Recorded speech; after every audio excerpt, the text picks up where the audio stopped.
steadfast love of the Lord never ceases. His mercies never come to an end. They are new every morning, new every morning. Great is thy faithfulness, O Lord. Great is thy faithfulness.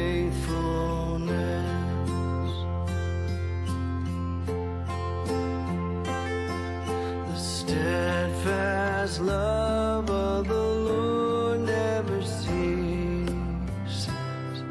His mercies never come to an end. They are new every morning, new every morning. Great is thy faithfulness, O Lord. Great is thy faithfulness. They are new every morning, new every morning. Great is thy faithfulness, O Lord. Great is thy faithfulness.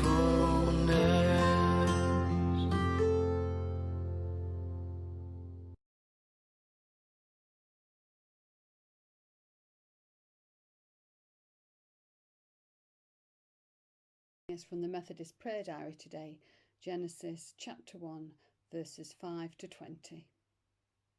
Abraham was 100 years old at the time, and Sarah declared, "God has brought me laughter. All who hear about this will laugh with me, for who would have dreamed that I would ever have a baby? Yet I have given Abraham a son in his old age." As time went by and Isaac grew and was weaned, Abraham gave a big party to celebrate the happy occasion. But Sarah saw Ishmael, the son of Abraham, and her Egyptian servant Hagar making fun of Isaac. So she turned to Abraham and demanded, "Get rid of that servant and her son. He is not going to share the family inheritance with my son Isaac. I won't have it." This upset Abraham very much because Ishmael was his son. But God told Abraham not to be upset over the boy and your servant wife. "Do just as Sarah says, for Isaac is the son through whom your descendants will be counted. But I will make a nation of descendants of Hagar's son, because he also is your son." So Abraham got up early the next morning, prepared food for the journey, and strapped a container of water to Hagar's shoulders. He sent her away with their son, and she walked out into the wilderness of Beersheba, wandering aimlessly. When the water was gone, she left the boy in the shade of a bush. Then she went and sat down by herself, about 100 yards away. "I don't want to watch the boy die," she said as she burst into tears. Then God heard the boy's cries, and the angel of God called to Hagar from the sky, "Hagar, what's wrong? Do not be afraid. God has heard the boy's cries from the place where you laid him. Go to him and comfort him, for I will make a nation from his descendants." Then God opened Hagar's eyes, and she saw a well. She immediately filled her water container and gave the boy a drink. And God was with the boy as he grew up in the wilderness of Paran. He became an expert archer.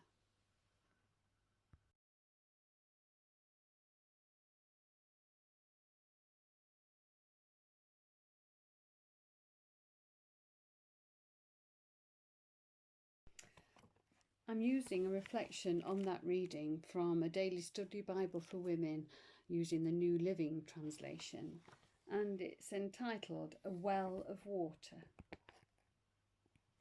Have you ever been crying so hard that you've been unable to see the help that is right under your nose? Sometimes it takes a child to alert us to God's answers to our distress. Ishmael had been born to Abraham and Hagar when Abraham was 86 years old.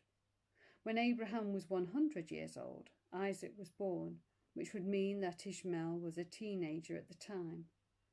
God promised to make Ishmael a great nation and brought him into the covenant promises through circumcision. But rivalry between Sarah and Hagar caused Sarah to demand that Hagar and Ishmael be sent away. This grieved Abraham greatly, but God assured him that he would look after both his maidservant and her boy. So Abraham sent Hagar and Ishmael into the wilderness. It was very hot, and the water they had been given was soon gone. Hagar left her son under a bush, and going a little distance away, waited for him to die. She couldn't bear to watch him suffer. She burst into tears. Then God heard the boy's cries. It doesn't say that God heard Hagar's voice. It says that God heard the boy's cries. Then God asked her, "Hagar, what's wrong? Do not be afraid. God has heard the boy's cries from the place where you laid him."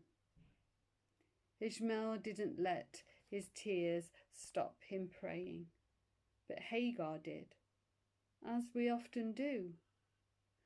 We are all prone to have a good cry, and sometimes there is relief in being able to do just that. But then when God leans out of heaven and asks, "What's wrong?" then it is time to stop. He will remind us that he is a God who answers prayer. Have you ever been so busy crying that you just couldn't pray? When we feel like that, we need to dry our tears and hush our voice to listen in expectancy. Our cries can block out the voice of God. Our tears can blind us to the well of water that is right under our nose. God is waiting to show us the solution to our problem. There will always be a well of living water available to help us cope with our distress. We just need to stop crying long enough to see it. Sometimes it takes the simple faith of a child to teach us these things. And as we're faced with yet a second lockdown, which will have started by the time you hear this reflection, there will be those that will be weeping. For those who a second lockdown just seems too hard to bear. And in that time, then we all need to sit and pray.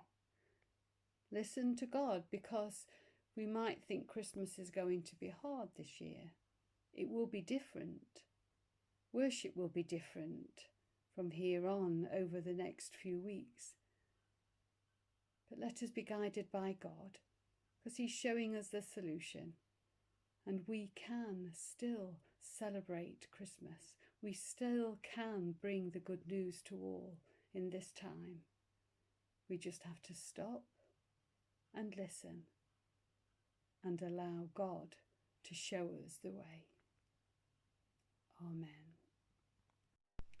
I'd like to share with you a prayer which a friend of mine, a minister friend, put on Facebook the other day, and she shared it with everyone, and I've got a permission to use it this morning on this reflection. And it's a prayer on the return to lockdown, it's called. God of open doors and open hearts, to close our doors is costly. To protect our communities, loved ones, and ourselves asks much of us. Though our doors may be closed at this time, keep our hearts open to the needs of others and ablaze with your spirit. Call us to solidarity, to care for each other, to love without counting the cost, as you love all your people. God of illumination, offering a glimmer of light in the gloom, be a shard of light to us, breaking through these dim days. Surprise us with glimpses of your glory. in a kind word, a phone call, a thoughtful act. Lighten our spirits by your grace. Lead us gently in your love. Tender God, when everything feels too much to bear, embrace us afresh. When silence is hard to bear, draw close. When the cacophony of sound and confusion is hard to bear, draw close. When fear or anxiety threaten to overwhelm, may we hear you whisper our names lovingly. Beloved child, do not be afraid. Hope weaving God, hold us when everything feels too much, when getting out of bed is a triumph, when concentration is beyond us, or weariness envelops, or when hope and joy abound. Help us to listen to ourselves, to love ourselves as you love us, to remember that you do not measure our wealth by our activity. You simply love and love beyond all measure. Hold us in our struggles and help us to rest in your presence. Hope weaving God, embracing us, sustaining us, loving us. Draw close. Amen. The Reverend Moore, the 1st of November. Amen.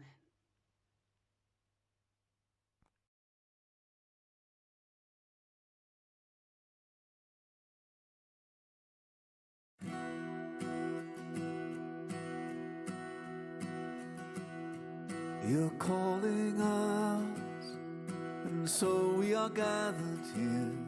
You're building us into a house of prayer.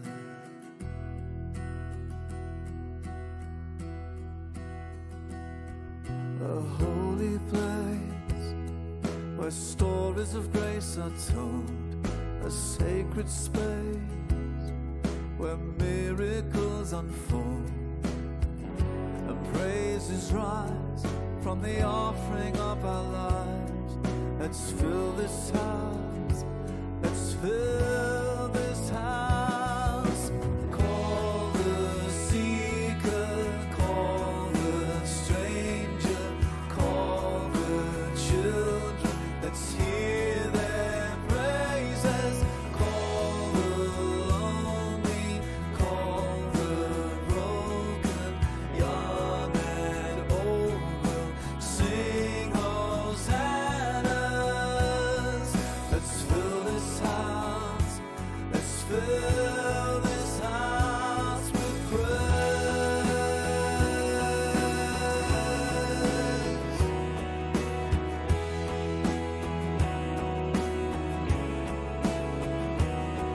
We're living stones, built together here with nail-pierced hands.